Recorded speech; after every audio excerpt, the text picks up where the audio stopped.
There's a voice deep inside every dad calling him to lead. Society, vices, inner demons, negative thoughts try to dampen and drown out that voice, but it never goes away. Your wife feels it, your children feel it, and your heart and soul feel it too.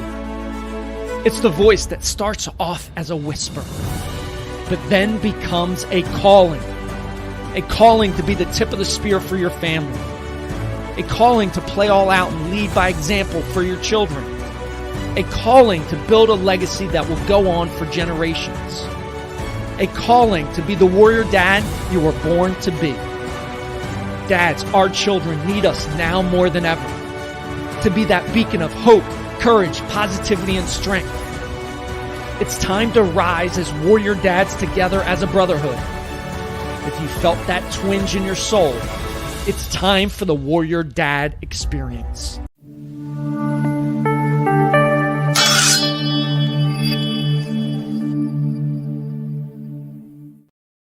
Welcome to the show. I am excited to have special guest Kevin Lavelle on the show. Kevin, welcome to the show. Thanks, Jeff. I'm fired up after that intro. I love it. Yeah, man, I'm pumped up to have you get into this discussion. Always like to frame up, especially when I have fellow dads on the podcast. What's the dad life look like for you? Ages of the kiddos and kind of the dynamic there from a family perspective. Yeah, thanks. So my wife and I had just celebrated our 12th wedding anniversary, and we have a 7-year-old son and a 5-year-old daughter. Awesome. Appreciate you sharing. So you've got some definite context to the discussion we're going to dive into. So you mentioned challenges linked to infant sleeplessness and potential solutions. I know new dads can feel that. You're a lot fresher from those days than I am with 15 and 14-year-olds, but explain kind of, hey, what took you down that journey, and let's dive into that subject.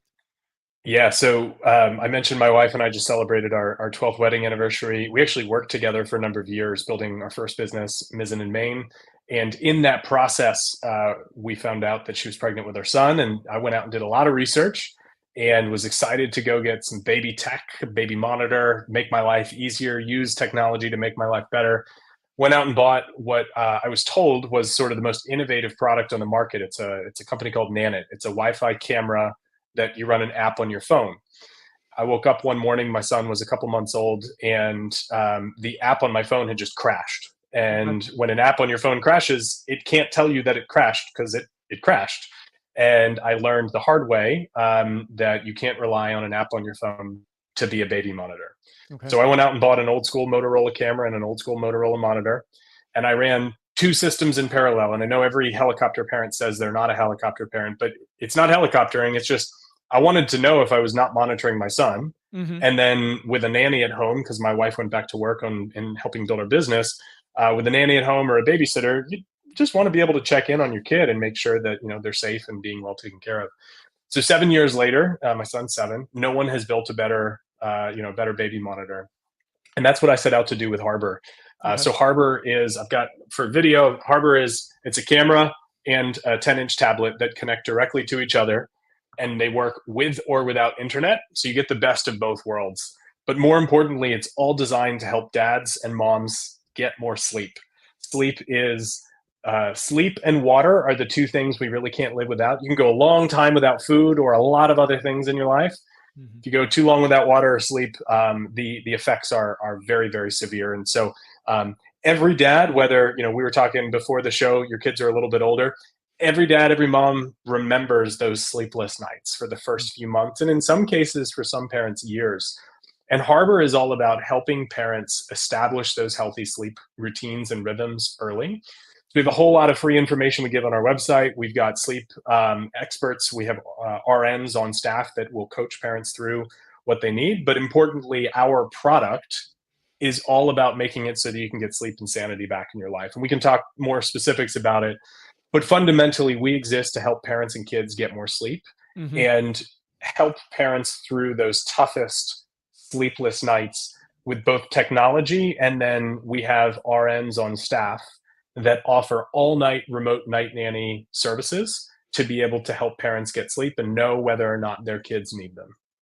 Gotcha. Okay. Pretty awesome, right? You had the experience yourself and you're like, there's got to be something better out there. So you said with or without internet. So without internet, how is it connected? What's that kind of look like?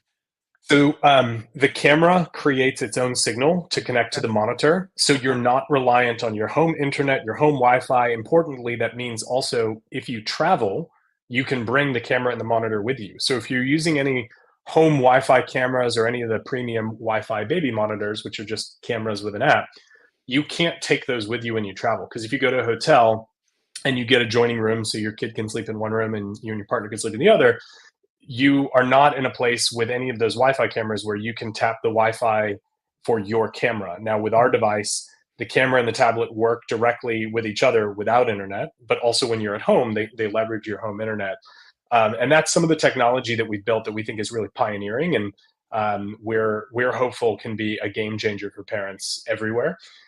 We also, the camera and the tablet both connect to the internet when it's available. So you have an app, so you can do record and rewind.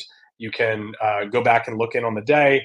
In some cases, you might be downstairs and you hear that loud bang from your kid's room. You're like, oh no, what was that? Yeah. We've all had that moment as well. And, importantly, one of the critical reasons you have a baby monitor is so that you don't just run into your child's room anytime that you think you might need to go in. Because anyone who's ever had a young kid knows the minute you open the door, the game is over. You're in there for a while. You're trying to get them back to sleep. They're excited you're there. As they get older, you're now negotiating, trying to find a way to convince them it's okay that you're leaving. So a baby monitor allows you to be able to look in. So let's go back to that example. You hear that loud bang. You don't hear any screams. You don't hear any cries. Should you run into the room?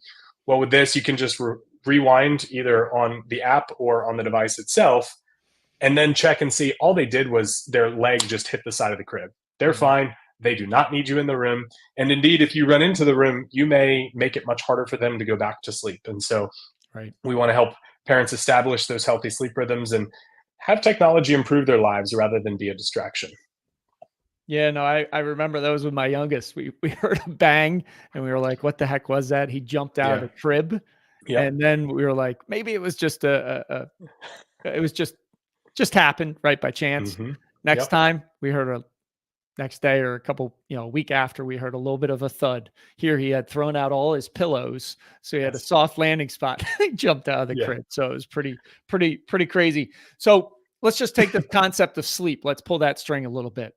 Obviously, I've been through it many, many years ago, but sleep was at a premium. What's the dynamics for a dad, hey, that's got a newborn, not sleeping very much? Let's just talk about sleep. Can you give some insight into sleep and why it's so important? And, what are some of the ways to get some more sleep in those early days? Absolutely. So bad pun intended, people have woken up to the reality of how critical sleep is. I think for a long time, everyone's like, burn the midnight oil, just get up as early as you can, stay up as late as you can, right? Grind it out, you got to hustle. It comes at a severe cost to your mental and physical health. Basically, any factor of mental and physical health, if you are not getting the adequate amount of sleep, especially relative to your output in the day, you're going to start to be mentally fatigued. You're going to start to degrade from kind of just an overall mental health, your ability to regulate your emotions, to show up as a parent, to show up as a partner, to drive to work and be in a car because you're going to have micro sleeps if you're overtired. All of those things from a mental health perspective, and then from a physical health, anyone can survive short bursts of less sleep. But as you do that over weeks or months at a time, it begins to have profound impacts on heart health. It can increase your propensity for cancer, Alzheimer's. There are some incredible sleep researchers. Dr. Matthew Walker, he's kind of nicknamed the sleep diplomat. He's got a great book called Why We Sleep. I could go on and on and on, but suffice it to say that book is probably the best encapsulation of every indicator of adult physical and mental health is directly correlated to your sleep. And importantly, it's not just hours in the bed, it's actual quality sleep. And this is a big part of both the education and the service that we're looking to create for parents is you might only go into your child's room 1 or 2 times a night. But if you're listening to them cry for hours and hours and hours, you're not actually accumulating any REM sleep or deep sleep, which means your muscles and your brain are not recharging and getting the adequate rest that they need. because you need that quality sleep, which is so fundamental. And then on the child side, the reality is sleep is how your child builds their brain and builds their management of dysregulation, their emotional well-being, their ability to form memories, which is how they learn and grow and develop shapes, colors, sounds, all of those things. That is cemented at the end of the day. Think about it like cleaning up your hard drive. Mm-hmm. All of that happens and moves from short-term memory to long-term memory when they sleep. There's a really alarming study that showed children that had less rest in a given night on a consistent basis had literally less brain matter in the areas of their brain that led to learning and emotional regulation. And 2 years later, they went back and did brain scans again. They still had not recovered that same amount of brain matter. And so thankfully, there's been a lot of great research out there that has demonstrated the critical nature of it. Now the question is, okay, so how do I actually get that sleep? I agree that it's a problem. What do I actually do? And I would say there's a couple tips that I would really lean on. And of course, harbor.co, we've got a bunch of free resources on our website, lots of great information on how to do so. But the first thing is establish healthy sleep routines right away. Mm-hmm. And so there are lots of different ways to do it, but every night, help your child get ready for the act of sleep by going through some of the same routines. Yeah. Now, it's different for different people, and different people have different work schedules, but at the same time every night, start the process. Go through a bath, go through reading a book, quiet the lights, put on the white noise machine, draw the curtains, establish that routine so your child starts to learn this is what sleep is.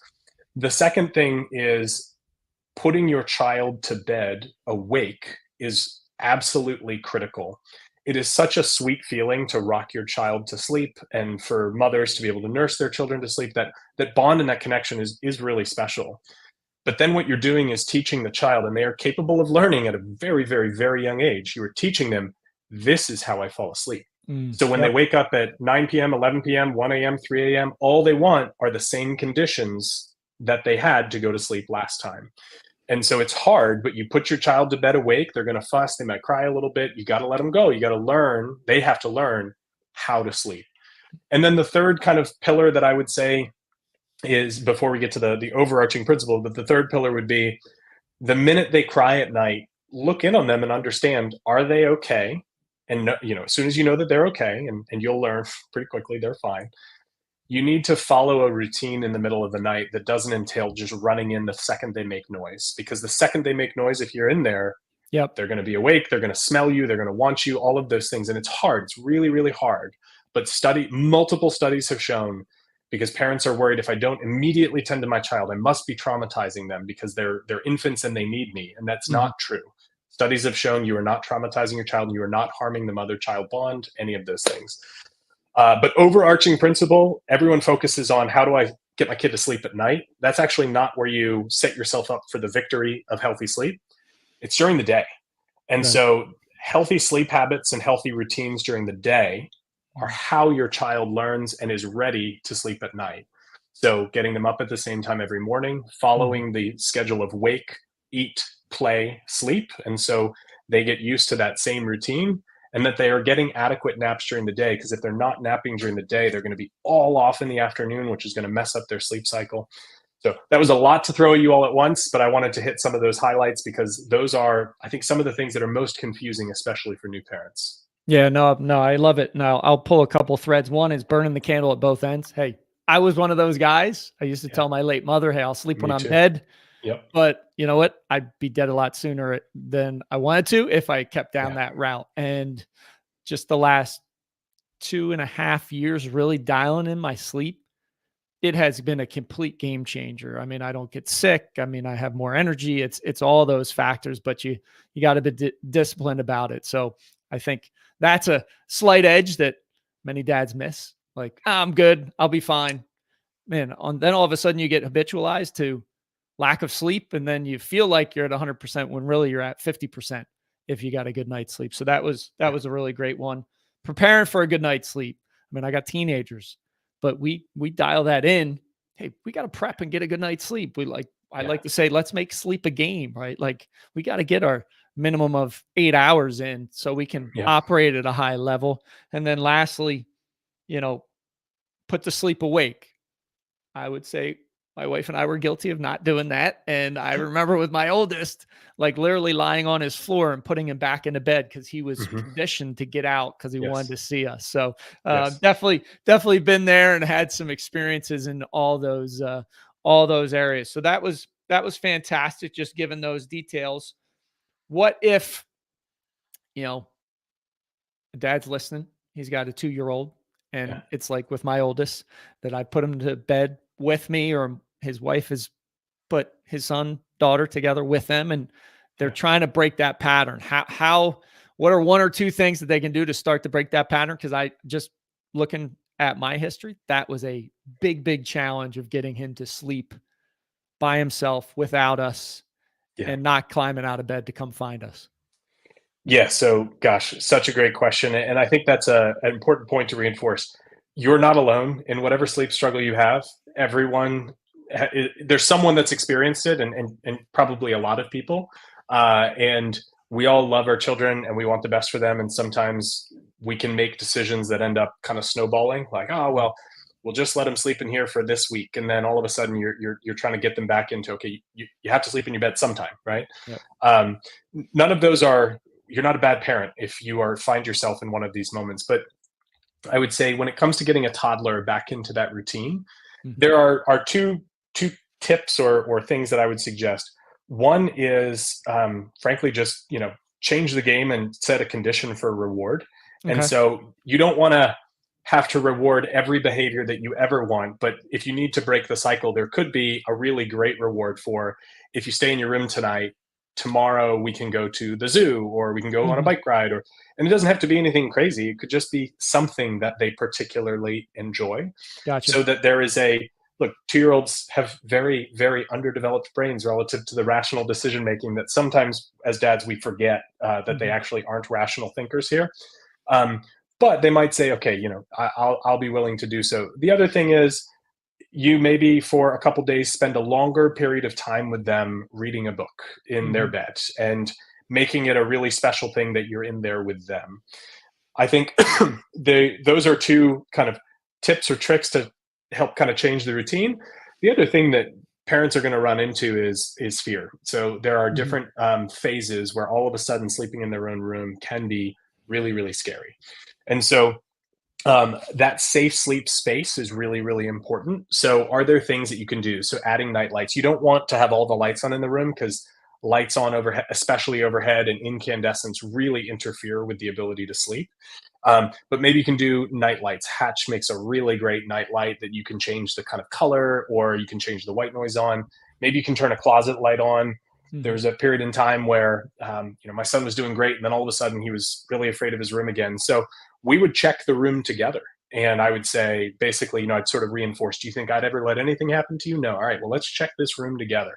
We'd open his closet. I mean, he has a very small closet and a very small bathroom, and that's it. But we'd go through it. We'd open the shower curtain, we'd open his drawers and his dresser, and that sort of ritual, we're going to check this together, started to get him into, I'm safe here. My dad is with me. We're watching.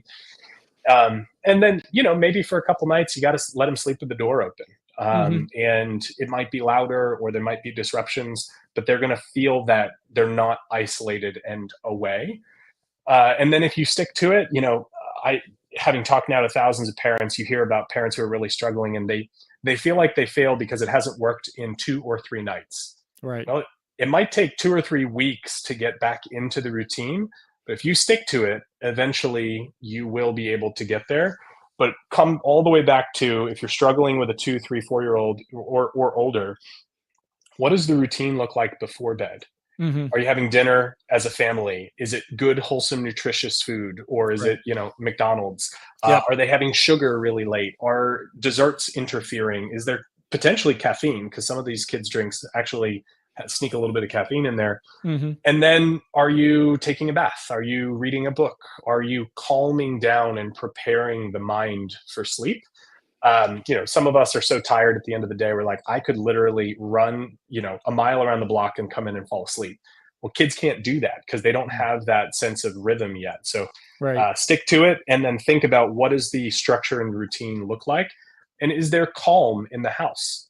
if you're frenetic and if you and your wife are not doing well together and there's lots of argument and animosity and tension, that's going to set the kid up to not feel safe and in a good place. And so maybe just find a way that, like, hey, we're going to have this conversation after the kids go to sleep, or maybe we need to go for a long walk this weekend to work this out, Mm-hmm. so that our kids feel like they're in that good place to be able to cope and get ready for sleep. Yeah, no, I love that piece. And I think that prep is so important. And I was writing down as you were talking through it, that prep, blue light stimulation with tech. I mean, give the advice to parents related to that and their kids' sleep, because I mean, I see it out at the restaurant, and I was guilty a little bit when we were younger that, hey, give our kids an iPhone or something. They're checking out a video, but definitely before sleep, what's the impact of being exposed to blue light or stimulation on a kid's sleep? Absolutely. Yeah. I mean, as adults, we shouldn't be looking at blue light and phones and all of the information in the entire world pounding us with bad news before we go to sleep. And that is especially true for young kids and young minds. Yeah, no, I did a little test last last fall.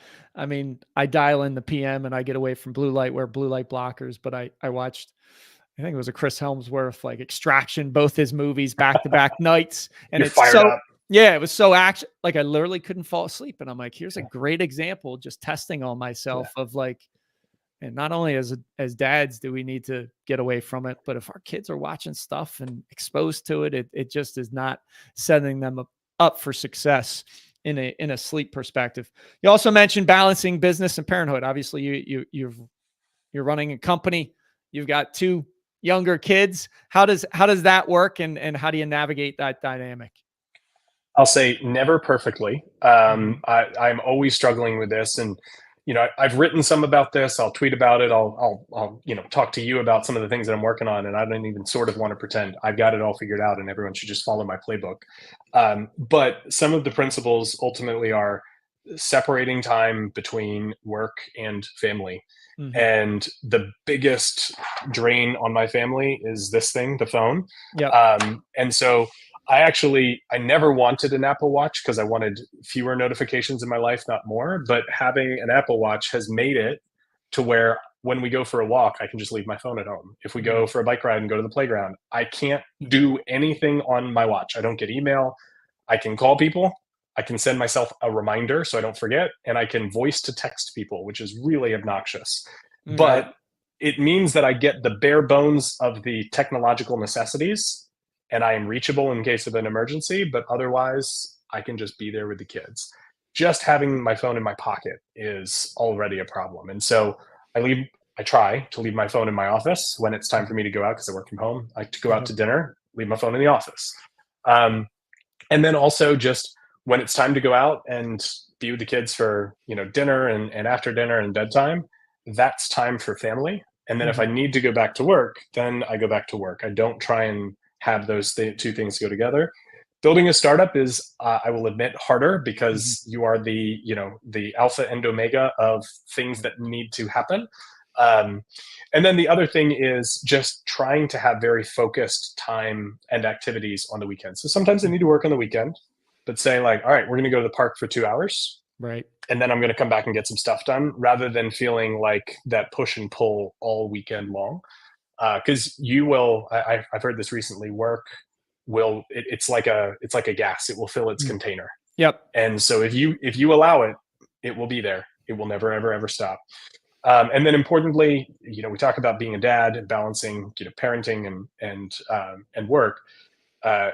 When my relationship with my wife is not a top priority, everybody else suffers. The kids suffer, she suffers, and I do as well, because it is the first most important relationship, in the house. And so with time and all the demands that exist on us, it's, that idea of, I think I've heard, one date a month and one weekend a quarter and 1 week a year. That's a nice benchmark. Doesn't always happen that way. But just something where it is just the two of you, because even when it's family time, that doesn't count as filling up your buckets as partners. It's nice and it's important, but you need to be able to just have that relationship with each other. And then, I've always been transparent about this. We've seen a counselor off and on together for a long time. And sometimes we'll go a year or two without seeing him. And then we'll go, I think we need to go talk to a counselor because we need some sort of neutral arbiter to help us get past each other. Okay. But having that routine over years, there are times where both of us have said, would you say that if Chris were sitting here right now? Chris is the counselor that we've seen for a long time. And it's like, yeah, no, I don't think I would say that if Chris were sitting right here. And that's honestly, like, because we've had that rhythm for a long time, it's a helpful way for us to come back together. Right. No, I love that. And I love kind of creating the boundaries between work and being a dad. And I think a lot, so much of the workforce and owning your own company, you work from the house, man, that line can be blurred pretty significantly. So creating some boundaries and saying, hey, I'm closing down my laptop for the day. It's family time is so important. Get away from that phone. I mean, that's the kryptonite for almost everyone.